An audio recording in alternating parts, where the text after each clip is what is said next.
Good evening, everyone, and welcome to another session of Intellectus Campus. My name is Dr. Jackie Stone.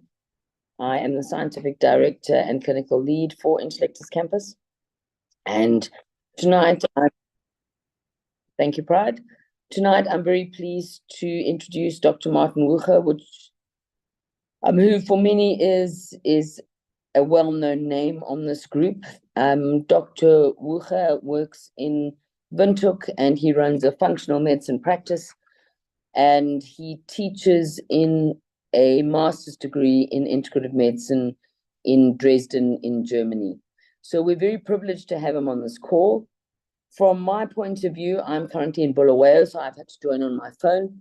I'm on my way to Victoria Falls to set up a conference which will also focus on wellness tourism and traveling to heal and healing in Africa.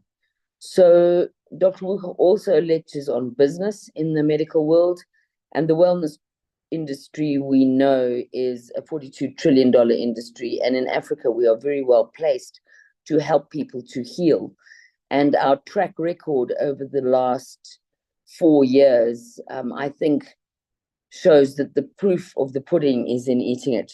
So without further ado, I'd like to introduce Dr. Wucher. I'd like to remind you of our ASAP theme, which is African Solutions for African Problems, which we may morph into African Solutions for African Progress. I'd also like to remind you that we encourage constructive controversy. We like to call it as it is, as Dr. Wucher has put on his first slide. And we need solutions, A, to get out of what happened in the last 4 years, and B, to ensure that it doesn't happen again, because lockdowns meant that 3 million Zimbabweans were added to the extreme poor. So thank you, Dr. Wucher, for covering many issues, and I'll hand the floor over to you. Yes, thank you, Jackie. Good evening, everyone, fellow colleagues, friends, and previous participants. So thanks very much for having another opportunity. Tonight will be marginally medicinal, or you could say healthcare-wise, because I'm going to look at interesting lessons that we had the opportunity to learn from the last 4 years. As you see on this slide here, the original presentation was done in 2 videos that are posted on YouTube. And my intention at that stage in 2020 was to uplift the Namibians a bit, and especially the tourism groups or the tourism crowd. Because of many of you will know, Southern Africa, Sub-Saharan Africa to a large extent, is highly reliant income-wise and economy-wise on tourism. And we have got the most amazing spaces, we have got the most amazing animals and people to actually do that. So it's a natural situation. And I just thought, with all the chaos, with all the, losing jobs in the tourism industry, what can we learn from it and how can we come out of it? So this is really what we're going to talk about it today. So let me just see. Okay, so the whole thing is based on the COVID experience. I think we all know what happened. I think we all experienced it in different ways and manners. I don't think anybody was really spared this whole trauma and whatever went with it. So if we go back, and you will hear it often from me, what is our basis for quality of life? And there can be long essays about it, there can be statistics about it, there can be whatever. But the 3 pillars that I see every day and that I experience in my own life are really, when you get older, is your health, number 1. Number 2, the country, because it doesn't help you if you live in Ukraine and you've done nothing wrong and you've planned your life 10 years, 20 years ahead, and all of a sudden there's a war. And the irony of it is, very often the situation in and around you was not initiated by the people near you. It was initiated far away somewhere else in the world. And I think in Southern Africa, we've had a history of that. So we're very aware of this sort of situation. And the last leg, if you were to call it like that, is really the people around you, starting with your immediate family, with your extended family, with your friends, loved ones, and then your networks. You could say the business networks, the colleagues, and so on. So my background, and this is why I would feel reasonably confident talking about tourism, at least from long ago, because in the 1970s, our farm and my parents were one of the first in Namibia to start at a guest farm. So we had overseas people coming here. In those days, they stayed for 2 to 3 weeks. It was a different type of environment. People had more time, and they didn't really drive that much with their own transport. They were picked up and they stayed on the farm, and then they did tours with my father or with my parents. And we as kids grew up with that. We were involved. We took them hunting, we guided them, and all sorts of things. So that was a really interesting time. And then as I grew into my profession is really dentistry.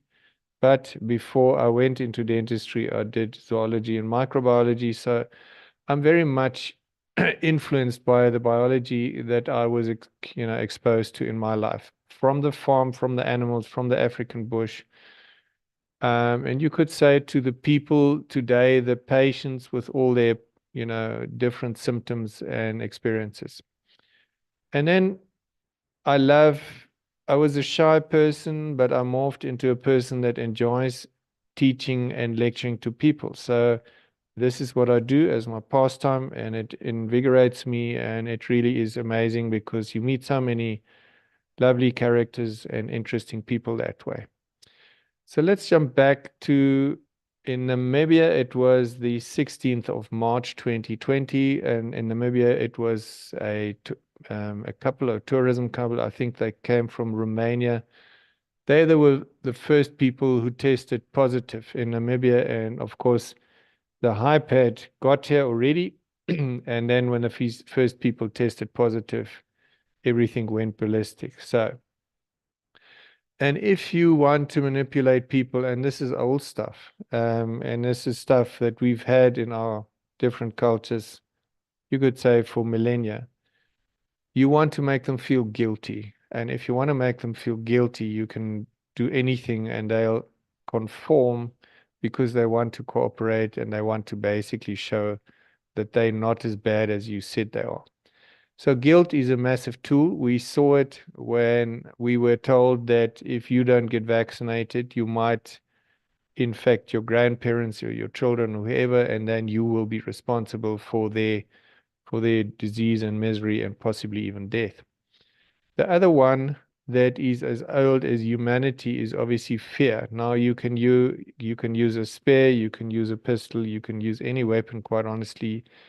You can use intangible fears, like something like a ghost or a deity or a bad spirit or even a virus, because you can't see it and people believe it's everywhere and people believe you are helplessly exposed. And that creates a deep down 24/7 fear. And to get out of that, very often people will accept anything that seems to alleviate that permanent danger. So this is just a short list of what we all experienced. As I said, the censorship and the laws and draconian, you could say,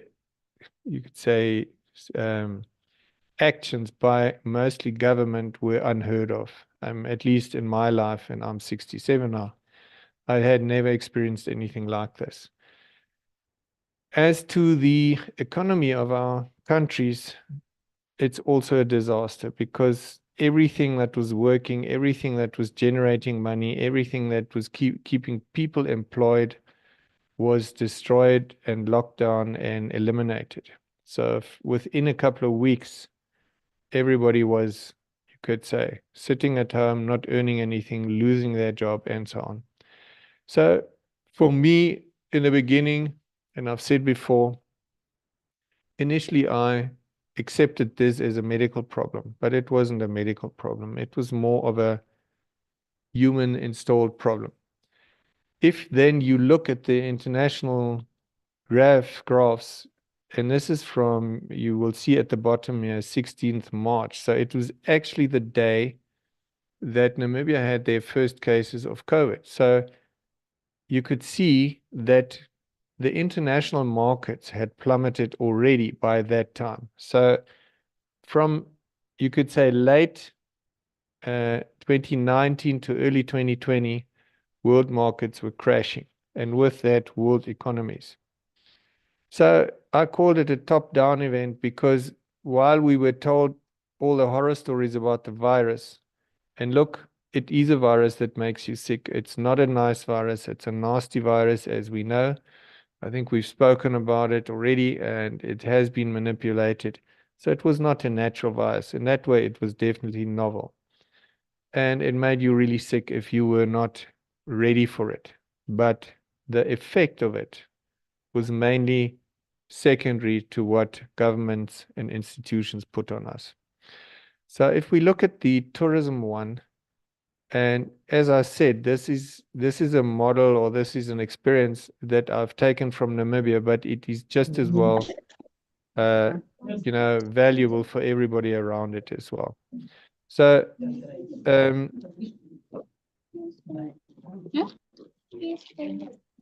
Bride, please remove people who are unmuted from the call. okay. So tourism was taking a huge hit. A couple of car companies that had just started up, and often they are young entrepreneurs. They buy 2, they buy 4, they buy 6 cars, and they're doing well, and then they buy more, especially if they buy them on credit, and then something like that happens, and quite honestly, it really flattens them. They can't pay back their loans.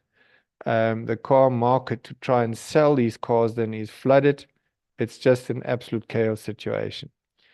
And if you look at these summaries here, it didn't only happen in Africa, or you could say sub-Saharan Africa. It happened everywhere in the world. And I mean, tourism is probably one of the most sensitive sectors to international pandemics and to catastrophes. Also, tourism is very, very sensitive to any security issues. I remember about, make it 20 years back, and Namibia has been in tourism for a long time. They were in the northeastern regions in Caprivi. There were a couple of whatever the media call them separatists that went along and fired at some tourists. I think one person was killed, another one or another 2 were basically injured. But if you think one person was injured, that was or one person died, the rest were just injured. But the repercussions were phenomenal. I mean, it shut down tourism in Namibia, or not shut down, but it really halved the tourism for at least 6 months to a year. So if we're in a situation that is stressful, that is challenging, we should always go back to basics. And basics is really, as I've said, focus on the important things that we have. And as I've mentioned, our health. If you're not healthy, your life is misery. If your country's in turmoil, it's bad news. And if your people are suffering, you suffer with them. So I'm going to jump back, and remember, this is a mixture of business, philosophy, healthcare. It's just a smorgasbord of many ideas. And the Afrikaans-speaking people have got a word, they would call it ek gooi maar net 'n klip in die bos. In other words, I'm just throwing a stone into the bush, meaning I will do that and see what pops out. So what I'm doing here tonight is throwing a couple of ideas at you, and it would be lovely for you to take up these ideas, to run with them in whichever way, and just go from your own perspective and try and really do something with it. So in life, we get challenges regularly. That is what we call life. And then there are 2 huge different patterns. There is what I call the victim pattern. So the first thing, when a challenge comes along or a problem, a victim person will avoid it. In other words, when you ask him something, he will not give an answer. He will say, who told you that, or who asked you that? The second thing, he will ignore it. In other words, he will make as if it's not there. And he'll do that as long as he can. And then very often they say, no, that's not really true. You will see that when governments have gone down the wrong path and you start challenging them, they will go to great lengths to actually deny that something is really, amiss, or that there is a problem. And once that's happened, they will resist it. They will, if they can't deny it anymore, they will say, no, it's not this, and it's that, and that, and that.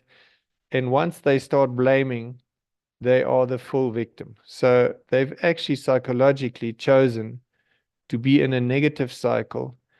And in psychology, you call it, they have an external focus of control, meaning that if something happens to these personalities or people, they will always find somebody else that is the reason for their miseries. And they will, in my field, if you explain to a person that they should brush their teeth and possibly floss them sometimes or clean them, they will come back, and the first word you will hear is yes, but. And if you hear but, there's no chance of them coming right, because they will find a reason why they can't do something. All right, so remember this victim personality, you will see it all over. And these people normally spend their whole life doing that, because this is something they learned as kids, and it's difficult to get them out of it. So the next one is different. They grow and they make a plan. They are the survivors. So they also see a challenge, but they look at it and they take note of it.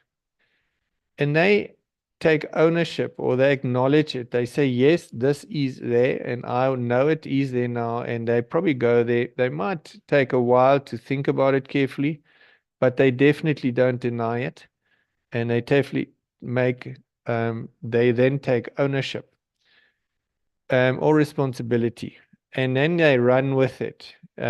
In running with it, they will try new options. And we all know that not every new option is fantastic. There's no surety and no security always. But they prepare to take a risk, a calculated risk, and then they do something. And these people have got an internal focus of control. They, in their mind, think that they can determine a large part of their life and they can do something about it. And every one of us, I think, has got these people in their memory or in their myth. They are normally highly successful, and a typical one is a person who's been bankrupt twice. They stand up again, and eventually, by the end of their life, they're very wealthy. They learn from their mistakes, and they're not scared to make mistakes. So this, to me, is a really valuable African, you could even say international behavior. It'll make you more successful, and your mistakes are actually stepping stones, because I believe you learn more from your mistakes than you do from things that always work very smoothly. And especially if you always are helped by other people, they actually take away the opportunity for you to learn something yourself. So here we have got John Maxwell. He used to be a very well-known guy. I think he was American, and he had lots of sayings and motivational talks. And he says, people change, they either see the light. Now, quite honestly, that is the minority in any community. There are a few people that always think ahead, they always engage, they always plan, and they always try and get everybody else going. But a lot of research shows that it's only about 10 to 15% of any community that is like that. The majority only changes when they feel the heat. In other words, if they in dire strait, if they have a problem, then they are sort of slowly nudged into doing something different. Now, it's not an either-or situation. Very often, if you're an intelligent person, it's a little bit of both. In other words, taking the situation, you're getting more and more weight, you're gaining weight, You know you're having a lifestyle that is putting you in the wrong direction, and you eventually, you sort of see the light. You've heard you should change, but there's nothing serious until you get to your doctor, and the doctor says, listen, you've got fatty liver, or your cholesterol, or whatever it is, your blood pressure is too high, you've got a high chance of getting a stroke or a heart attack, or whatever they say. And then all of a sudden, you start thinking more about it, but the moment your joints start hurting or you're feeling miserable, then very many or a lot of people then start changing their behavior. So this is basic human behavior. And I just thought about it. I actually put this slide in this morning. I had a couple of jobs today that I had to do, and one or two of them weren't very pleasant. And I just thought about it, and I realized, and you know, when you wake up and you think of the horrible thing first and you get this knot in the stomach, and this is what I came up with. If you want to have an amazing day, just get the horrible stuff out the way first. And very often it's only a phone call or a talk or something. And if you approach it in a way that you said, listen, I'm going to take ownership of this, I'm going to sort it out now, and you get it out the way, guess what? Then the rest of the day is just amazing. And this is exactly what happened to me today. I'm actually still reeling. I've had such a great day. So, government will provide. Now, that's deeply, deeply entrenched in many people in our countries. I think there's a psychological basis for that, because if we have people that we acknowledge as leaders, we also expect them to look out for us, to care about us. I think there again, the last 4 years have been a sobering experience. Why do I say that? Because those of you who listen to social media in a way and who are open and critical will realize that the last 4 years have shown us an immense amount of fraud and deception that we are exposed to every day. So the entrusted, in other words, the people in authority in my world have lost virtually all my respect, and I believe they cannot be trusted. They need more and more critical evaluation with what they do, with what they say, and I think the next couple of years will come up with many new solutions, and I believe they will be driven from grassroots upwards and not from top down. So people see the light, as we've said, or they feel the heat. They don't want to see, they don't want to speak, they want to lie low. That's an escape reaction, like a little buck or little rabbit that wants to lie low and hide away and hope nobody sees him and the problem will go away. But sometimes problems don't go away. So in fact, they grow and they become bigger. So I pulled out 10 issues for Namibia specific, but I'm pretty sure that they're relevant for most sub-Saharan countries. And the first one is we are pretty bankrupt. I mean, as a country, our cash flows are normally not where they should be. Many of us, Namibia definitely has increased their foreign debt by massive amounts over the last 20 years. It's just scary. And I think the COVID time probably put that up another 50%. So to come out of this sort of debt spiral, a normal business would start cutting costs. But governments normally try and get loans. So it just puts you deeper into problems. And I've written here, we need Forex, because this is really one of the topics why we're talking about wellness tourism today. We don't need more loans, because loans make you dependent. They lock you down. They like long-term handcuffs. Governments, we always think they have money and they can give us money. Friends, ladies and gentlemen, government does not make money, not at all. They take money from people that make money and they distribute it to others. That's what governments do. And very often they put themselves first, okay? Whoever is close to government anyway. The business are the ones that make or bring in the money into the country. And remember, operations like retail operations in your area are not making money. They are collecting the last few cents out of your community, siphoning it into a shop or system. And if that shop is not owned by somebody inside your country, that money is actually pulled out of your country. So it's not a money-making business. It's a system for drawing money out of your community and shipping it somewhere else. So as Africans, we have to become more aware that we do stuff that creates value inside our country. I will repeat that. We have to create value inside our country and sell it to people outside our countries. So this is what we talked about today. Business are the ones that can help the country, and they should be able to operate. And the only role that government really should have is to enable business to do their thing. And then they should get out the way. But reality is often not is different, and I think we all can have our stories. So here I go, and I look at Namibia, and our biggest income earning sectors are, number one is mining, then there's fishery, there's agriculture, and it changes year on year. At the moment, Southern Africa has got drought situations, so agriculture this year will take a dive.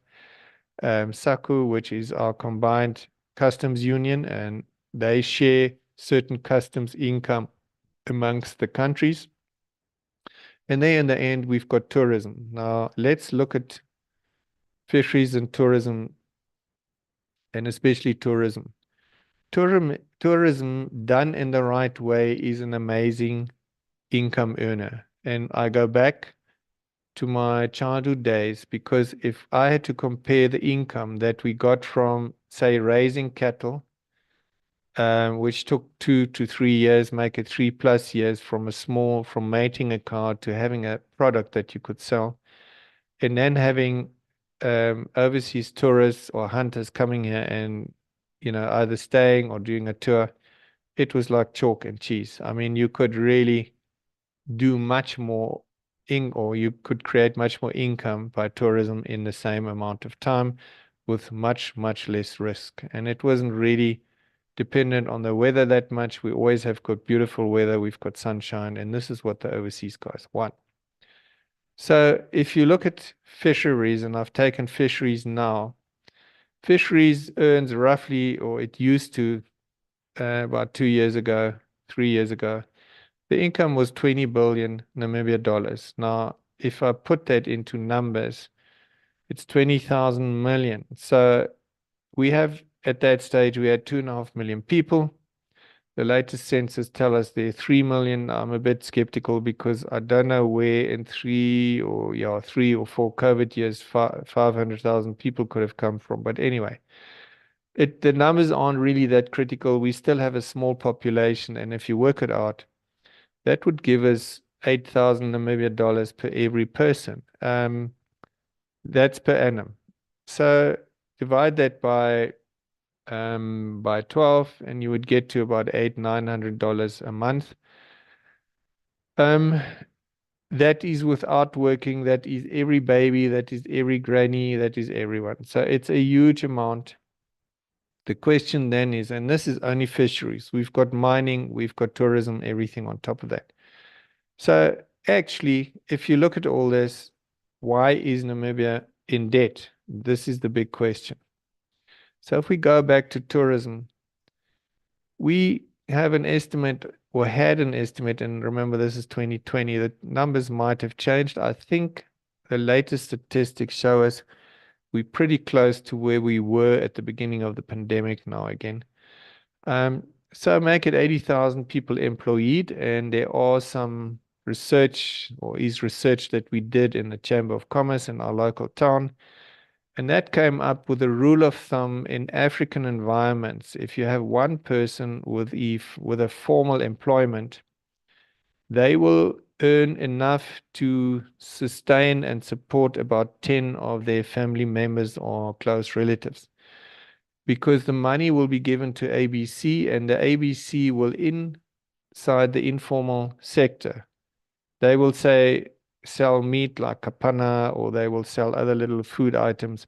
So if you have 80,000 people with employment, you virtually support 800,000 Namibians. And that means it's about a third of the nation is dependent on tourism. Now, if you kill tourism or you do anything silly that kills tourism, you're really, really hurting the nation.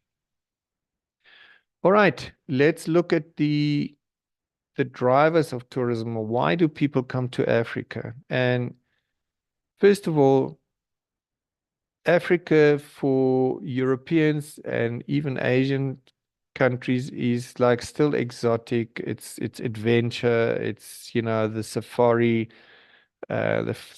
scene, the environment, and so they love our open spaces. They love the animals. They're very, very conscious of the security. They want a peaceful nation, and the peace. They also want security. In other words, if there's a high crime rate, if people get robbed all the time, tourism is very, very sensitive to that. The climate, they want sunshine. They want warm, they want climate, they want the oceans. And I've got it there. They want peace. Yes, of course, it's logically. And the facilities. There is a cutoff point. People love adventure, especially today's tourists. They're quite adventurous and they're pretty independent. They hire their own car, they drive around, but there has to be a minimum level of facilities. So Namibia got this right for many, many years, but then came COVID and everything was knocked out from under everybody. So they had to think out, what are we going to do in the future? And, you know, most businesses, most biological systems, most open systems, and open systems are living systems, dynamic systems, cycle, and they go up and down, and they've got good times and they've got bad times. In nature, it's basically life and death and regrow, and also, you know, like I've tried to depict with a tree that's 3,500 years old, make it 3,000 years. A big baobab tree could easily come to 3,000 years. Now that's very, very old. Okay, so my thinking was, if you under duress, if you're in stress, I call it the stop strategy. And the stop strategy works, okay, if you are becoming aware that something's not working the way they want you. Number one is just stop right there and start asking questions. And what am I feeling? Why am I feeling this? What is triggering me? What is the problem? And then you go and you think about it again, and you sleep about it if you are over it, if you want to, and then you make a decision. You organize the decision, you put everything in place, and then you proceed, you do something. And this is something, it gives you a stop. So don't just, if there's stress, don't just run forward and dive into the next thing. Put a stop somewhere and sleep over it, and then the next day you answer an email or you answer a WhatsApp or whatever it is. Don't just answer straight away. So these are quirky talks from Winston Churchill. Obviously, he had great rhetoric, and during the war, when the UK was under, you know, duress and in a war situation, and the Germans were bombing them, so he came out with these things, and he said, rather than spending your energy on worrying, because a lot of what we worry about never really takes place, rather use that energy and put it into planning and thinking. So here we are. How should we manage tourism after this? Now, we are after this, but the idea is still as relevant as ever. So what can we change? Yes, Southern Africa, Namibia included, and I'm quite sure Botswana, Zimbabwe, probably even Zambia, are back to where they were pre-COVID with their normal tourism. But there's something else. Just look at every possibility, and we take something else from there and change it and make it even better. When you have got no level of stress, and this is a little bit of psychology again, you're half asleep and you will not learn anything. When you've got too much stress, you actually freeze up and you can't learn anything either. And that we often experienced as youngsters, as students. You walk into an examination place, and the first question that you see on that paper is something that really rattles you. You go into panic mode, and panic mode means your logical thinking gets switched off.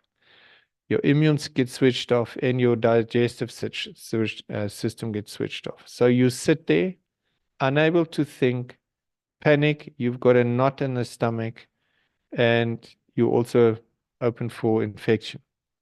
Funny way.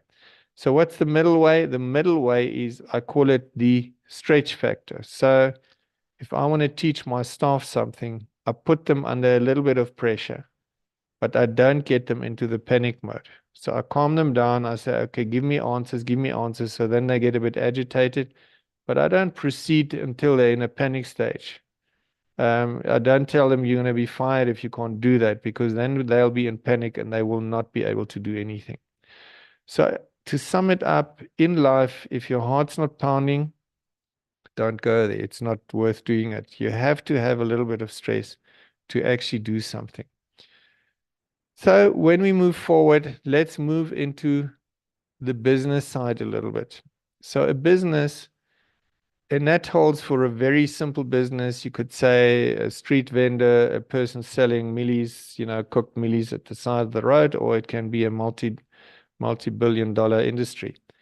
You actually find something that people would need, and then you provide a solution at a fee. And this is the most basic, definition of a business. So first of all, there has to be a need. In other words, it can be a real need. I mean, food, for instance, is a real need.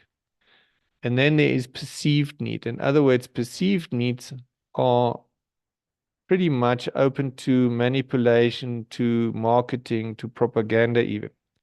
So if you go back to COVID times, if I could say there was no real need for vaccination, then somebody will come along and say, yes, but if you want to be safe, if you want to protect others, and the whole story that we've all heard, then they create a perceived need. And when you have a perceived need, people will want that and they will move in that direction.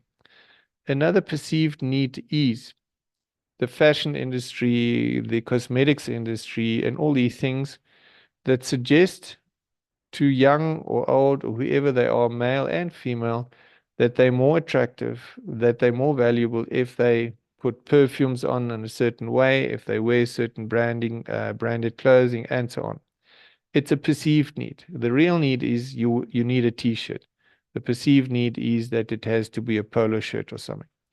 So once you've got a person or a customer in that stage, you give him a solution. You say, okay, that is what you can have, but he needs funding. So the funding has to come from somewhere, and the need via the fund gives you the solution. So this is the circle, and then you create a market.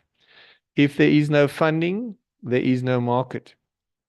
So remember that if you have a business for snow mobiles, these little goodies with an engine and a rubber chain, and they run around in Canada and Norway in the snow. You try and sell that in Zimbabwe, you can have the most beautiful shop. No one will buy that stuff. Why? Because there's no real need. And then if there is no need, there's no market. The next one is if you go to a small little town somewhere in Africa in a rural setting and you set up a Rolls-Royce dealership. Of course, it's going to be fascinating. People, they will look at it, they might want it, but if there's no funds, that's where the market dies, and that's where the whole business dies. So where is the need in this COVID time? And remember, I sat there in 2020 and I said, okay, what's coming now? Look at this. We've got a huge increase in chronic disease, in long COVID patients, in cancer patients, and the whole lot. And this was 2020 already. So there is a need. And then we go to the statistics, and these statistics come from government agencies and so on. And they also come from the business, the healthcare business. So if you go to the investor sites of, Pfizer and Moderna and all these places, They've got a whole investors, site, and you go there and you look at their projections, and then you can see where these projections come from and what they anticipate is going to happen in the next couple of years. So to sum it up, the world is getting sicker and sicker. So you can sit and cry about it.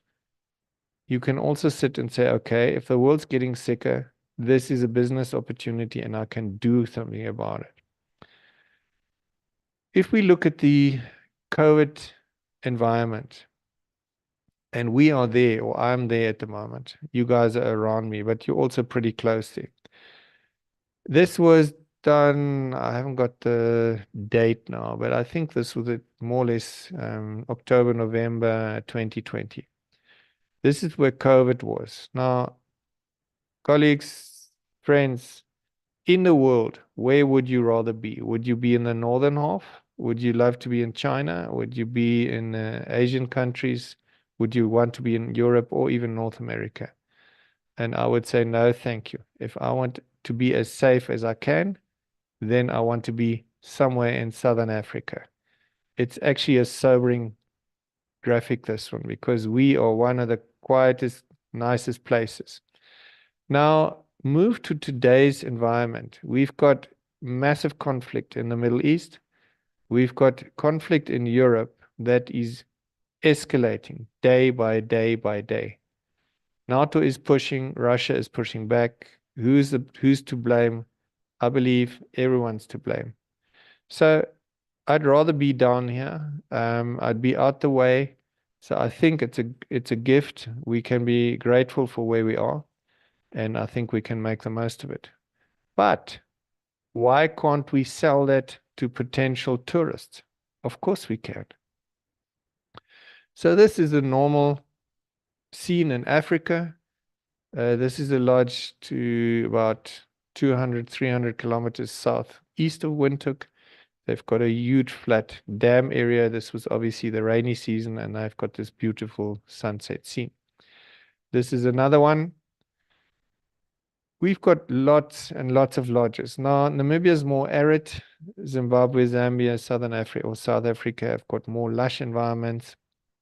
So everything counts. So here we are. The need is for the Europeans or international clientele.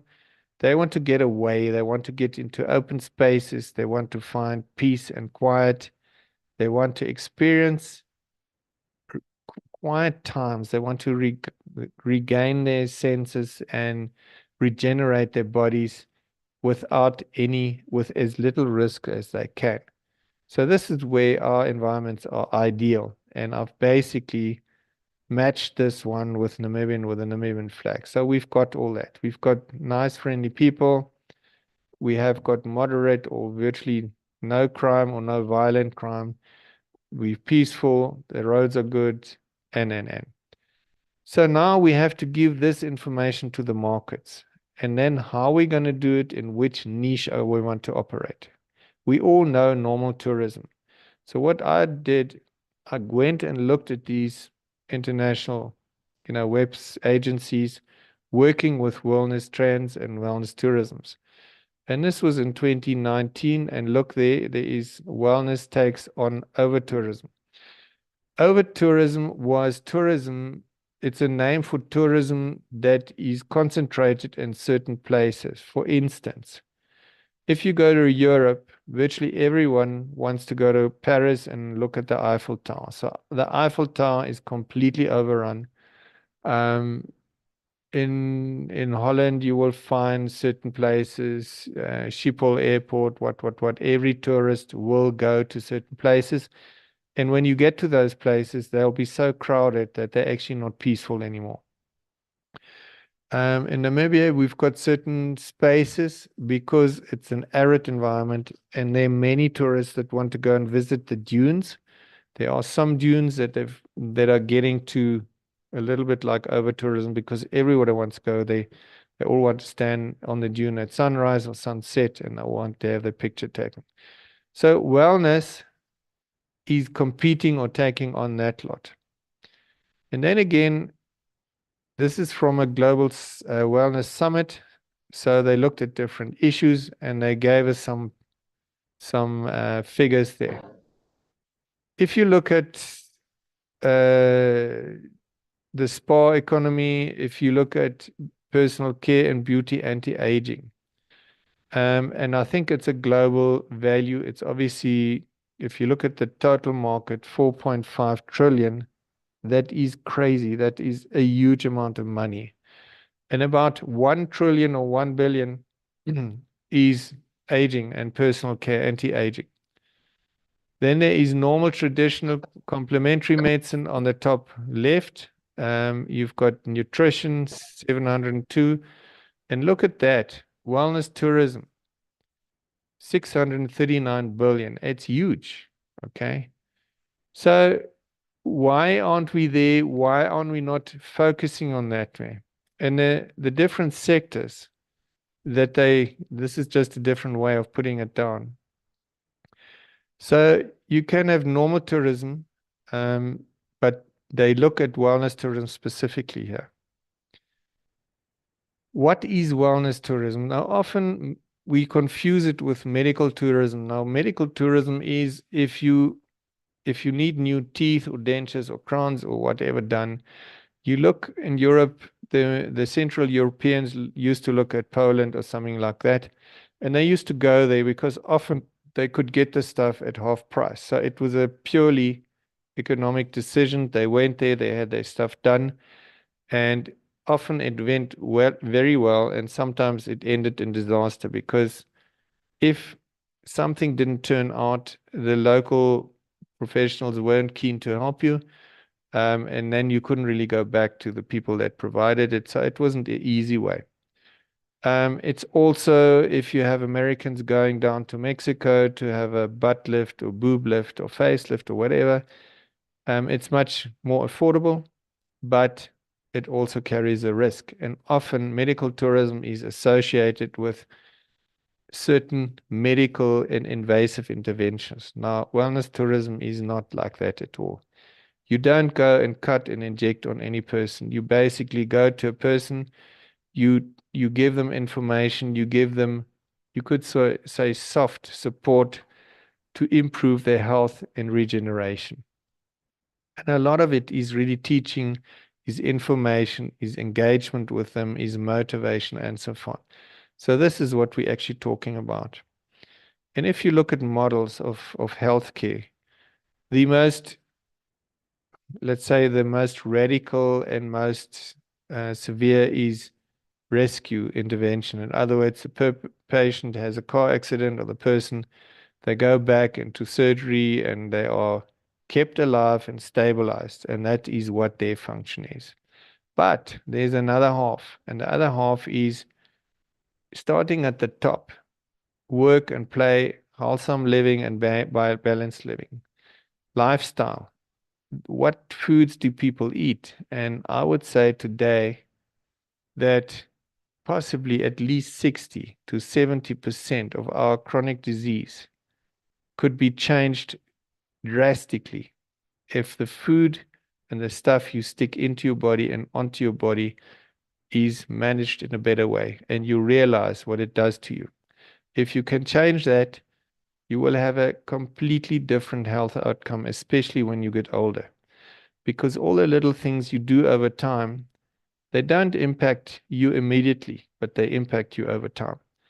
So these lifestyle maintenance intervention and functional medicine are the ones that are actually like gardening. You do them slowly and over time, and it'll improve your quality of life drastically. So these are some definitions, and I want to just highlight it's travel associated with the pursuit or maintaining of personal well-being. Now that can be meditation, that can be massages. Yes, we have that to a limited extent, but it also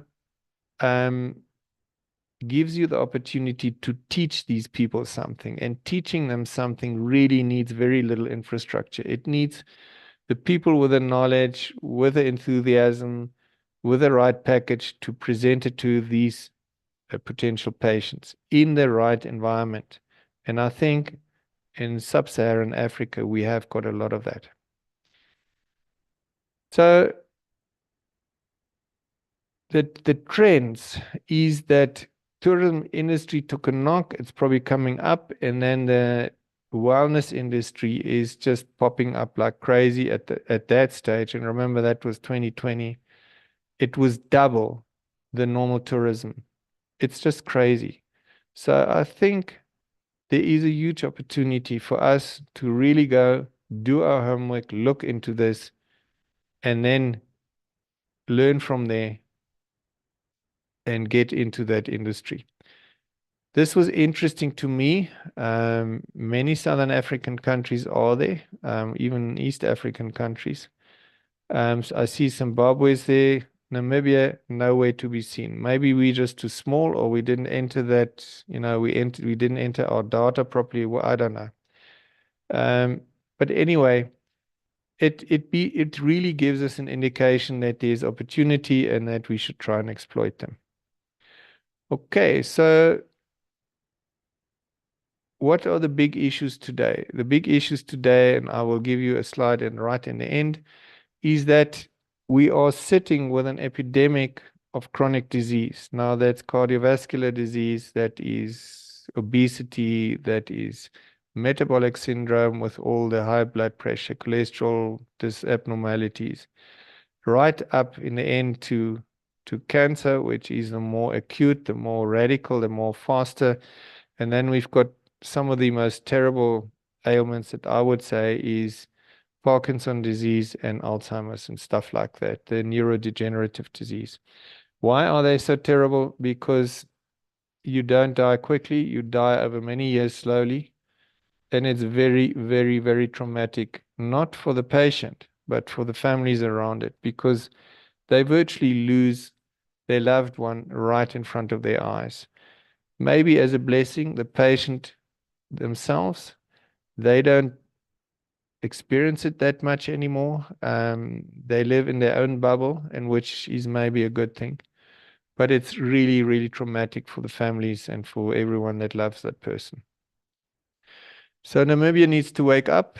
As my mother always said, von nichts kommt nichts in German.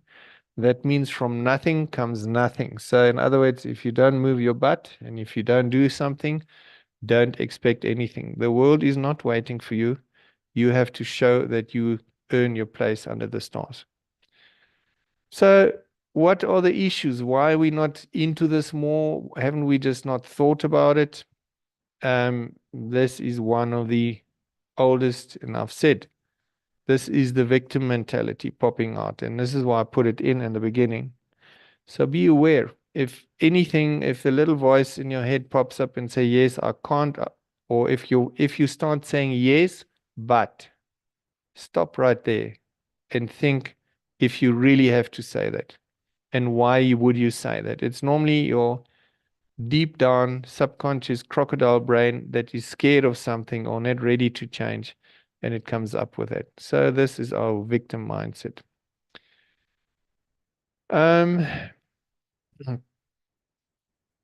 Yeah, I've got a problem. I've got this thing sitting here. Okay.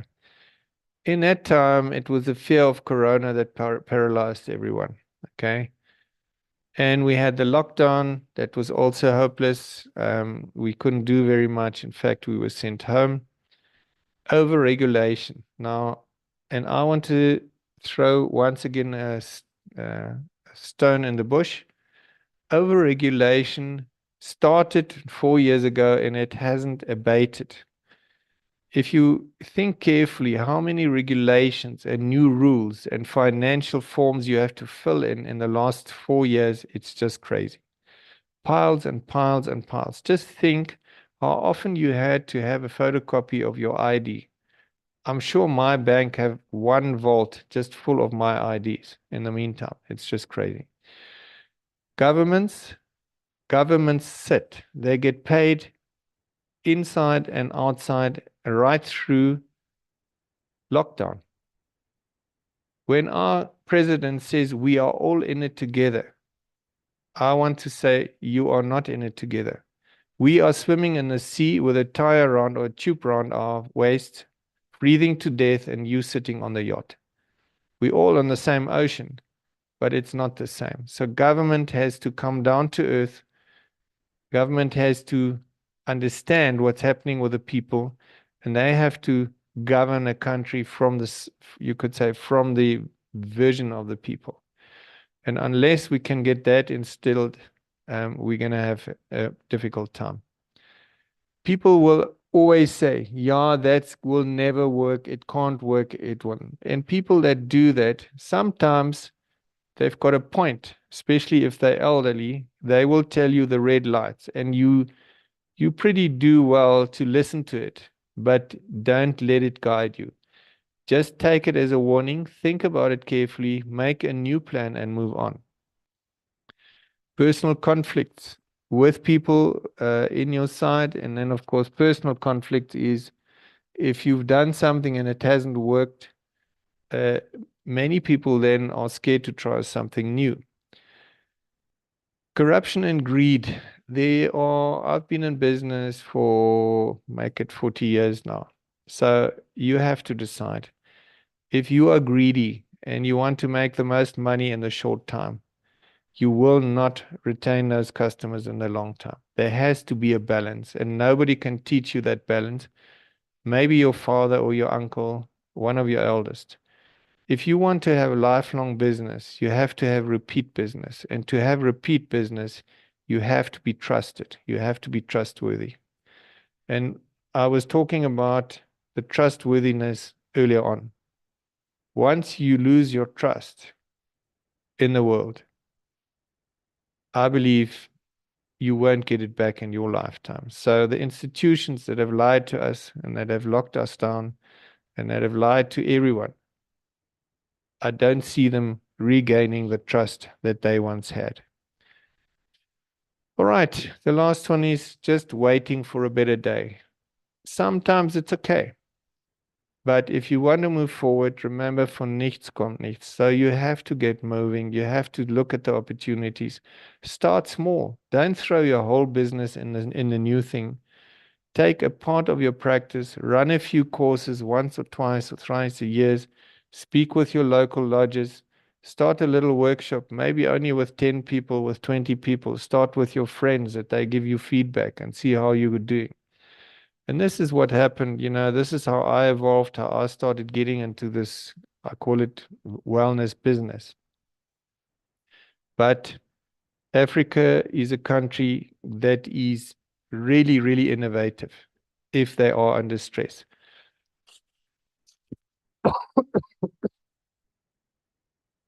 And as Jackie said in the beginning, African solutions for African problems, or African solutions for, what did you say, African something P. So we have to African progress. African progress, exactly. We are not stupid. We are not helpless. We have to find our inner guidance and make sure that in the way forward, you eliminate the things that hamper us. So this is our wealth. This is what we have already. And we've got all these different environments that we could utilize to build something. And coming back to Stephen Covey, who's also used to be a very well-known motivational speaker and author, he says in life, you can act or be acted upon. Now, Namibia is going for, as I said, elections again, I think in November.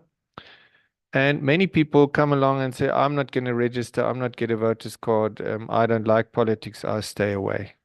That's cool. But remember, if you stay away and you don't do anything, that void, that vacuum will be taken up by somebody else. And that somebody else will then decide what happens to you. And they won't ask you, because once they're in the seat of control, you are not in control anymore. So I encourage you, take these three legs, your health, your country, and your people, and make time and spend them resources to empower those three areas of your life. Day by day, we have an increase in censorship. Now, it varies from country to country, and it varies with the press. The press has been very quiet in this dilemma. And we've got many examples in the world. And one of the most famous one used to be in Germany, the Nazis and what they call Drittes Reich. Why could they do what they did? And the really simple summary is because everybody said, I'm not interested in politics. I don't want to get involved. I will go away. I will go home. And they hide away and they keep quiet. And then the rest can happen. So I encourage you, take your position in society, go up and do what needs to be done, and make sure you make your voice heard, not just for yourself, but for your kids and your grandchildren one day. All right, so what can we sell? We can sell nature, weather, and we've got beautiful open spaces. We've got the most amazing animals. We've got beautiful people, friendly people. This is one thing that I think many of our sub-Saharan countries, you go there and you are friendly and open and honest to people, and they really respond in kind. And we have peace. Ladies and gentlemen, friends, our continent in our area hasn't been as peaceful as it is today for the last, make it 30, 40 years. It's fascinating. It's a gift from heaven, and we should really embrace it. So yes, let's sit down, find a group of like-minded colleagues, peers, whether you're a medical person, whether you're a carer, whether you're a nurse, whatever you do, whether you just love teaching people, start with kids, start with people that are in dire straits, form a little group, socialize, build something, and go from there. Work out a plan, get your local government and government involved. We all know somebody in government and we can do it. Work out a little business plan, put it down and get going. You will make mistakes and you will be frustrated. But in the end, if you aim for 100% and you only get 50%, don't kill yourself about it, because you've done 50% more. You've achieved 50% more than not doing anything. It's really crazy. So here we are. I'm getting to the end of my talk. If you're going through hell, keep moving. Once again, Churchill. So use the stepping stones. Sit down at a fire, at a river at night. Never mind the mosquitoes. Put some tabard on or whatever. Enjoy the sunset. We're living in a beautiful continent. I think most of us would not want to exchange it for anything else. So why would I take this solar system? This is the Milky Way. This is where we are. This is what it looks like from a while away. So where are you today? What have you achieved in your life? What do you love and what do you hate? Sit down and think about it carefully. Then maybe think about where you want to be in 20 years' time.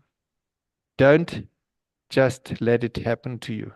Sit down, make a plan, write it down sometimes, and look at it year by year. We used to do every year, my wife and I, we used to drive up onto the mountain. We've got a lovely camping spot, and we used to sit down for a whole day. We used to sleep there one evening. The next morning, which was normally Saturday, we sat down with our coffee mugs, each had a little booklet or some paper, and we wrote down what we would want to do this year. And you put the big things in there, and the big things were go to holiday with the kids in June, do the big things. And you put a line through your calendar, and that's it. It's booked, it's done. And then the rest will fall into place. Then you put the smaller things in, and you can plan it right down to your day if you want to be as finicky as that. But plan it. If you don't plan it, it's not going to happen. So now you are 20 years ahead, okay? Maybe your kids are out the house. Maybe they're at university. I'm going to be on the edge of my life. I'm 67 now, as I say. If I hit the 87, good luck for me. I might not be here anymore. In 50 years' time, most of us listening to this will not be around anymore. Okay? Just think about it. Somebody else will stay in your house. Somebody else will sleep on your bed. And in 100 years' time, your children will not be around anymore. And your grandchildren also not. Different people will live in their houses. Different people will drive their cars if they're still going. That is a sobering experience. We've got this opportunity on this earth to do something sensible. Stephen Covey said, why are we on this earth? And I haven't got a slide in here. I should have put it in. He says to live, to love, to learn, and to leave a legacy. The legacy would be to do something far beyond just earning money, far beyond that your grandchildren can say, my granddad or my grandma did that and that. And she started that clinic, she started that workshop, she helped all these people. And helping people is deeply rooted in our psyche if we in the health and caring professions. So this is something I'm going to leave it up to you. It comes from Zach Bush. He's a medical doctor, triple certified. This is what he said in 2020. And I just found it very, very inspiring. And I found it very relevant for us today. And I'll give you time to read it.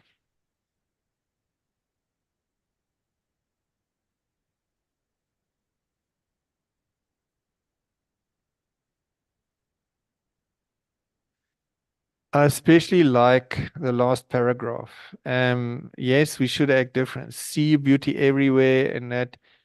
And also, he focuses on humanity. Now, humanity in the last 4 years has been hammered. We've been split. We've been polarized. We are polarized every day again with different scenarios. It'll be pro-Ukraine. It'll be anti-Ukraine. It'll be pro-Gaza. It'll be anti-this and that. And it'll be pro-vax, anti-vax. And we as humans, especially in Africa, we still have the opportunity to get down and sit around a campfire and forget all these polarizations. And say, my sister, my brother, which we are, we want to stay in this continent. We want to all be here. We want our kids to grow up here. It's our opportunity and responsibility to do something about our country. So Jackie and I and several others have taken the initiative, and we're running what we call the first African Healing Summit at Victoria Falls, and I'm really excited to be there. It'll be an amazing event. And I really think that as many of you who are interested can be there, whether you are there in kind or in person, or whether you are there on the internet, because it's going to be streamed. That'll be great to meet you and to share the stuff that we're going to talk about. And guess what? It'll be chronic disease today, worldwide. It's going to be the repercussions and long COVID.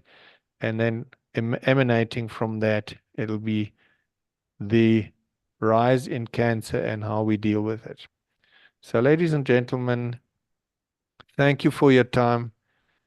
It's lovely to talk to you, and I'm looking forward to your questions.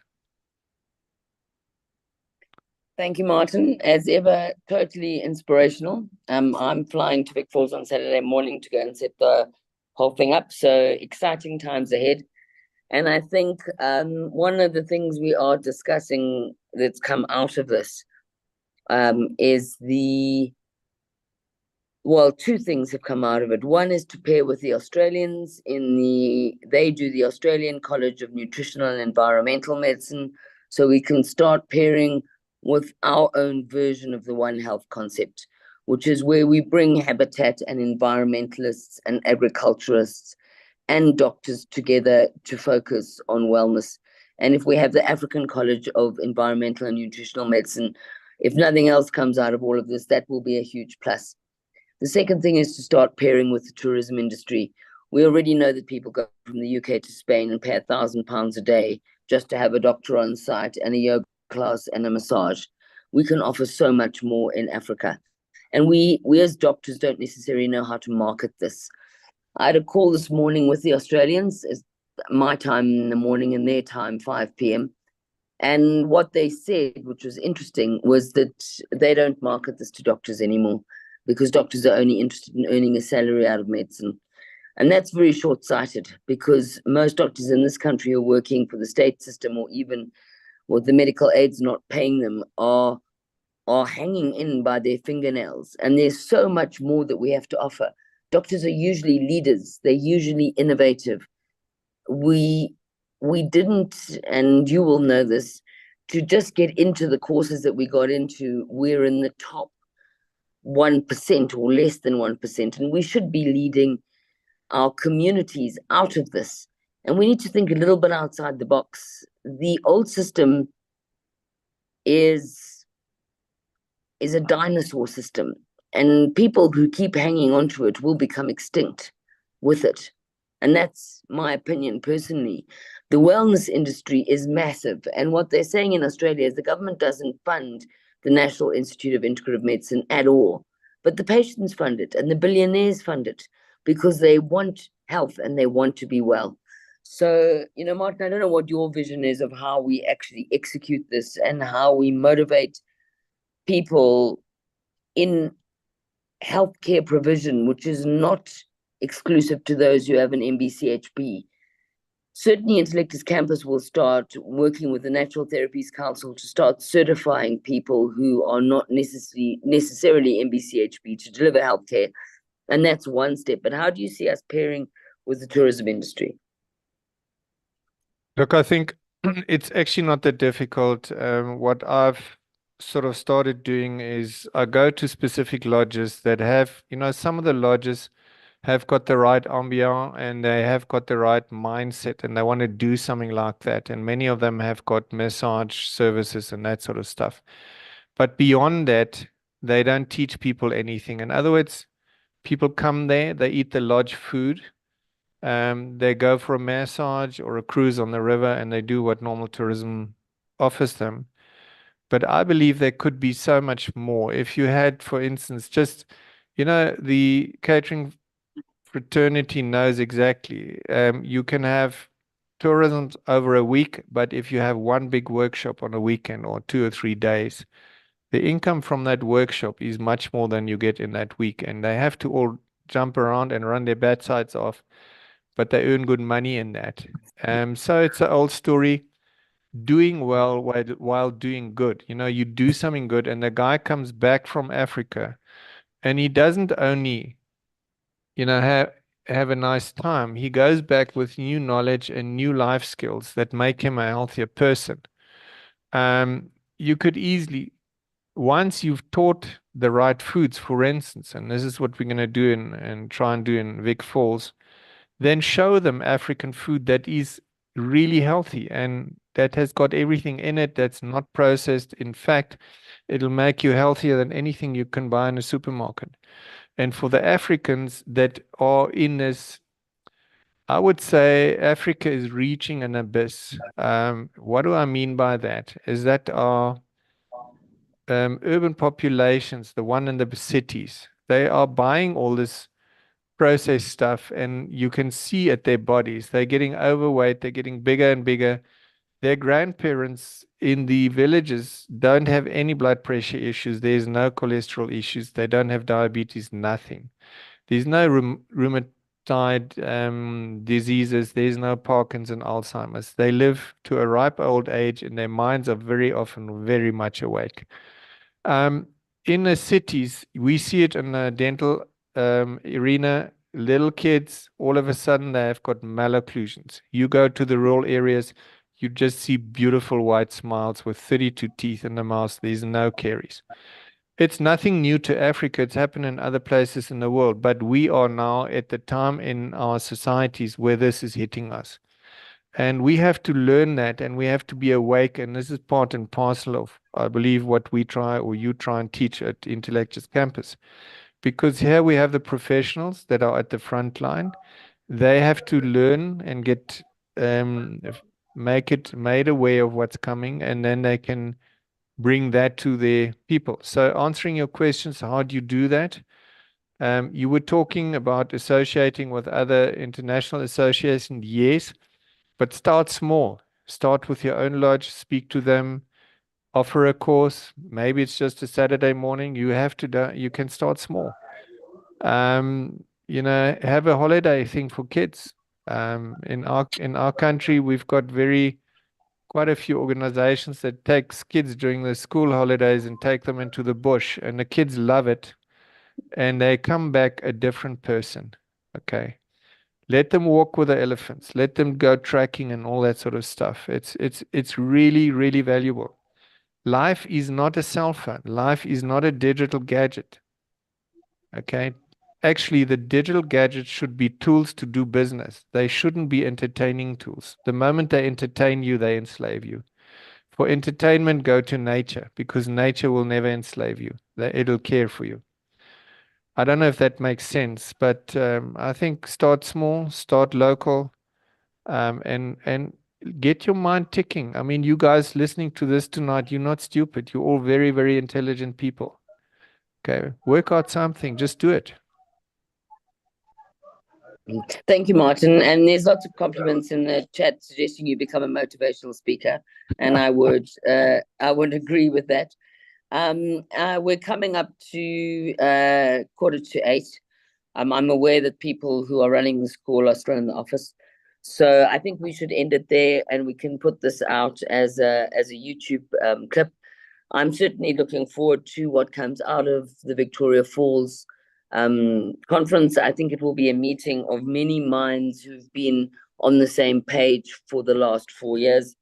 And I think that if we can come up with some sort of association out of that, where we can promote health and stand up to illogical policies, and particularly if we can avoid another lockdown. As you know, Geert Van den Bosch has predicted that June, July, we will be hit with something new. So if we can prevent that, it will be major for our economies. So thank you for your presentation. I hope everybody on the call was provoked to think about how they can make a difference to their patients and to the tourism sector, and how they can have a wonderful life. I did a course called Ignite Your Life with Sabre Business World it was 2020, very beginning of 2020. And I was told to write down my vision in 5 years. And my vision in 5 years was to be working in lodges doing wellness tourism. And I picked up the diary because I was throwing stuff out the other day to declutter. And I saw what I'd actually written there. And so the power of writing something down, I think, is huge. And with that, if there are no further comments, Martin, I'm sure you can read all the compliments on the chat. It'll take me 10 minutes to read them out. But with that, I think we should close the call. Thank you.